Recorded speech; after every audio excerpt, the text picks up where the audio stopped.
Me gusta esa idea hindú según la cual podemos confiar nuestra salvación a otra persona, a un santo preferiblemente, y permitirle rezar en lugar nuestro.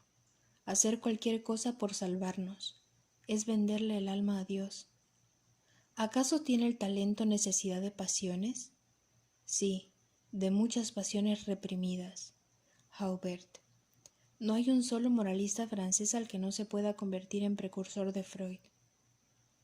Siempre sorprende ver que los grandes místicos hayan producido tanto, que hayan dejado un número tan importante de tratados. Sin duda pretendían celebrar a Dios y nada más. Esto, en parte, es verdad, pero solo en parte. No se crea una obra sin apegarse a ella, sin convertirse en su esclavo. Escribir es el acto menos ascético que existe. Cuando velo hasta muy entrada la noche, me visita mi genio malo, igual que le ocurrió a Bruto antes de la batalla de Filipos. ¿Acaso tengo el aspecto de alguien que tiene algo que hacer aquí abajo? Eso es lo que quisiera responder a aquellos que me preguntan sobre mis actividades. Se ha dicho que una metáfora debe poder ser dibujada.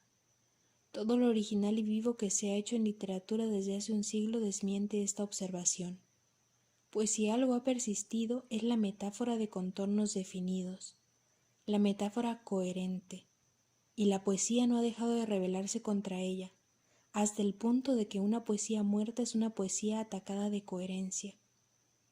Oyendo el boletín meteorológico, gran emoción a causa de las lluvias dispersas, lo cual muestra que la poesía está en nosotros, no en la expresión, por más que disperso sea un adjetivo capaz de suscitar cierta vibración. En cuanto formulo una duda, o mejor dicho, en cuanto siento la necesidad de formar una, experimento un bienestar curioso, inquietante. Me sería mucho más cómodo vivir sin el rastro de una creencia que sin el de la duda. Duda devastadora, duda nutritiva. No hay sensación falsa. Volverse hacia uno mismo y descubrir un silencio tan antiguo como el ser, más antiguo inclusive. Solo se desea la muerte durante los malestares imprecisos. Ante el menor malestar concreto, se huye de ella. Si bien detesto al hombre, no puedo, en cambio, decir con la misma facilidad detesto al ser humano, por la razón de que hay, a pesar de todo, en esa palabra ser, un algo pleno, enigmático, cautivante, cualidades ajenas a la idea de hombre. En el Dhammapada se recomienda, para obtener la liberación, sacudir el doble yugo del bien y del mal, pero estamos demasiado atrasados espiritualmente para admitir que el bien sea un obstáculo. Así, no nos liberaremos. Todo gira alrededor del dolor, lo demás es accesorio, inexistente, puesto que solo recordamos lo que hace daño. Las sensaciones dolorosas son las únicas reales, es casi inútil experimentar otras. Creo, como ese loco de Calvino, que estamos predestinados a la salvación o a la condenación desde el vientre materno. Ya hemos vivido nuestra vida antes de nacer. Es libre aquel que ha discernido la inanidad de todos los puntos de vista y liberado quien ha sacado las consecuencias. No hay santidad sin una inclinación hacia el escándalo, y esto no solo es válido para los santos. Quien se manifieste de cualquier forma demuestra tener más o menos desarrollado el gusto por la provocación. Siento que soy libre, pero sé que no lo soy. Suprimía de mi vocabulario palabra tras palabra. Terminada la destrucción, una sola sobrevivía: soledad. Me desperté colmado. Si hasta ahora he podido resistir, es porque a cada abatimiento que me parecía intolerable seguía otro más atroz, luego otro y así sucesivamente.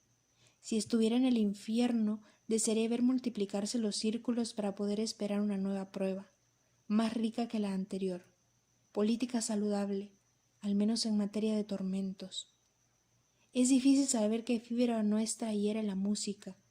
Lo cierto es que toca una zona tan profunda que ni siquiera la misma locura sabría llegar a ella. Deberíamos haber sido dispensados de arrastrar un cuerpo. bastaba el peso del yo. Para volver a tomar a gusto ciertas cosas, para rehacerme un alma, vendría muy bien un sueño de varios periodos cósmicos. Nunca he podido comprender a ese amigo que, de regreso de Laponia, me hablaba de la opresión que se siente cuando durante días y días no se encuentra la menor huella de hombre. Un desollado erigido en el teórico del desanimiento, un convulsionario que juega al escéptico. Entierro en un pueblo normando. Pido detalles a un campesino que mira de lejos el cortejo. Todavía era joven, apenas 60 años. Lo encontraron muerto en el campo. ¿Qué se le va a hacer? Así es, así es, así es. Ese estribillo, que de momento me pareció divertido, me obsesionó después. El buen hombre no sabía que estaba diciendo de la muerte todo lo que se puede decir y todo lo que se sabe de ella. Me gusta leer como lee una portera, identificarme con el autor y con el libro. Cualquier otra actitud me hace pensar en un descuartizador de cadáveres. En cuanto alguien se convierte en lo que sea, primero provoca envidia, después lástima y finalmente desprecio. No teníamos nada que decirnos y mientras yo profería palabras ociosas, sentía que la tierra se hundía en el espacio y yo con ella a una velocidad que me producía vértigo. Años y años para después despertar de ese sueño en el que se complacen los demás y después años y años para huir de ese despertar. Cuando tengo que llevar a cabo una tarea que he asumido por necesidad o por gusto, acabo de empezarla y todo, salvo ella, me parece importante. Todo me seduce menos ella. Reflexionar sobre aquellos a quienes ya no les queda mucho tiempo, que saben que todo se les ha acabado, salvo el tiempo durante el cual se desarrolla el pensamiento de su fin. Dirigirse hacia ese tiempo, escribir para gladiadores. Nuestro ser corroído por los achaques, el vacío que resulta está colmado por la presencia de la conciencia. ¿Qué digo? Ese vacío es la conciencia misma. La disgregación moral cuando se reside en un lugar demasiado bello.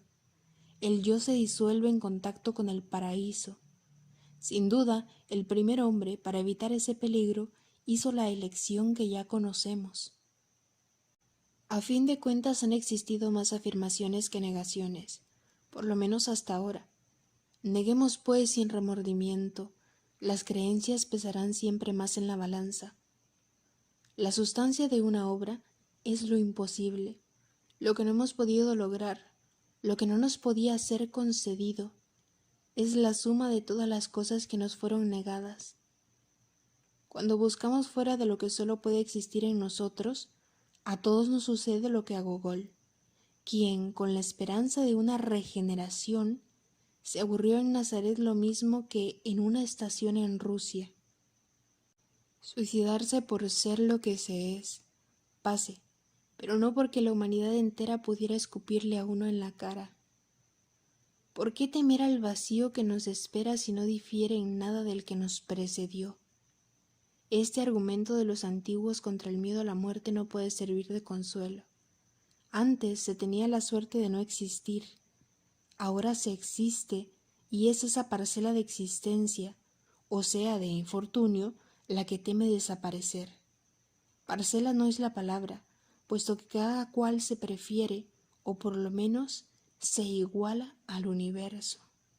Cuando discernimos la realidad en todo, nosotros mismos nos tornamos irreales, comenzamos a sobrevivirnos, por muy fuerte que sea nuestra vitalidad o imperiosos nuestros instintos, pero ya no son más que falsos instintos y falsa vitalidad.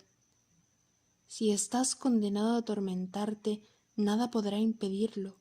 Una tontería te empujará igual que un gran dolor. Resígnate a consumirte bajo cualquier pretexto. Así lo quiere tu suerte. Vivir es ir perdiendo terreno. Y pensar que tantos han logrado morir. Imposible no estar en contra de quienes nos escriben cartas inquietantes. En una apartada provincia de la India se explicaba todo a través de los sueños, y lo más importante, se inspiraban en ellos para curar las enfermedades. También a partir de ellos se arreglaban los asuntos cotidianos o capitales, hasta que llegaron los ingleses. Desde que están aquí, dice una indígena, ya no soñamos. Es indudable que en lo que se ha convenido en llamar civilización reside un principio diabólico, y que el hombre ha tomado conciencia de él demasiado tarde, cuando ya no era posible ponerle remedio. La lucidez, sin el correctivo de la ambición, lleva al marasmo. Para que una obra, para que una vida sea posible, una debe apoyarse en la otra, combatirla sin vencerla. No podemos perdonar a quienes hemos alabado. Estamos impacientes por romper con ellos, por partir la cadena más delicada que existe, la de la admiración, y no por insolencia, sino por aspiración a ser libre, a ser de nuevo uno mismo. Esto solo se consigue mediante un acto de injusticia. El problema de la responsabilidad solo tendría sentido si nos hubiesen consultado antes de nuestro nacimiento y hubiésemos aceptado ser precisamente ese que somos. Se nos ha enseñado tanto a aferrarnos a las cosas que cuando queremos liberarnos de ellas no sabemos cómo hacerlo.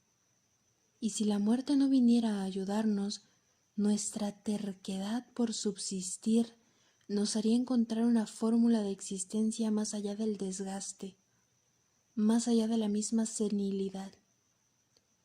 Todo se explica a las mil maravillas y admitimos que el nacimiento es un acontecimiento nefasto o al menos inoportuno. Pero si se piensa de otra manera, debe uno resignarse a lo ininteligible o bien hacer trampas como todo el mundo. En un libro gnóstico del siglo II de nuestra era se dice: la plegaria del hombre triste no tiene nunca fuerza para subir hasta Dios. Como solo se reza en momentos de abatimiento, se deduce que nunca ninguna plegaria ha llegado a su destino. Estaba por encima de todos y no tenía nada que ver con ello. Simplemente se había olvidado de desear.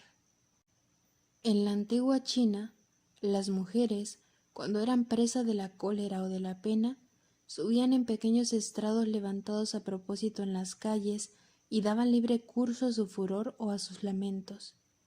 Ese género de confesión debería ser resucitado y adoptado en todas partes, aunque solo fuera para reemplazar al de la Iglesia, anticuado, y al método inoperante de ciertas terapias.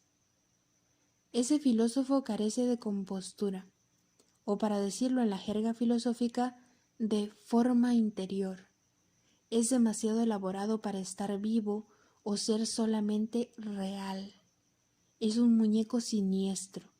Qué felicidad saber que nunca más volveré a abrir sus libros. Nadie proclama que está sano y que es libre, y sin embargo es lo que deberían de hacer los que gozan de esa doble bendición. Nada nos acusa tanto como nuestra incapacidad para gritar a voz en cuello nuestra fortuna. Haber fracasado siempre en todo, por amor al descorazonamiento. El único medio de salvaguardar la soledad es hiriendo a todo el mundo, empezando por aquellos a quienes amamos. Un libro es un suicidio diferido. De nada vale decir: la muerte es lo mejor que la naturaleza encontró para contentar a todo el mundo. Con cada uno de nosotros todo se desvanece, todo cesa para siempre. ¡Qué ventaja, qué abuso! Sin el menor esfuerzo por nuestra parte, disponemos del universo, lo arrastramos en nuestra desaparición. Decididamente morir es lo inmoral.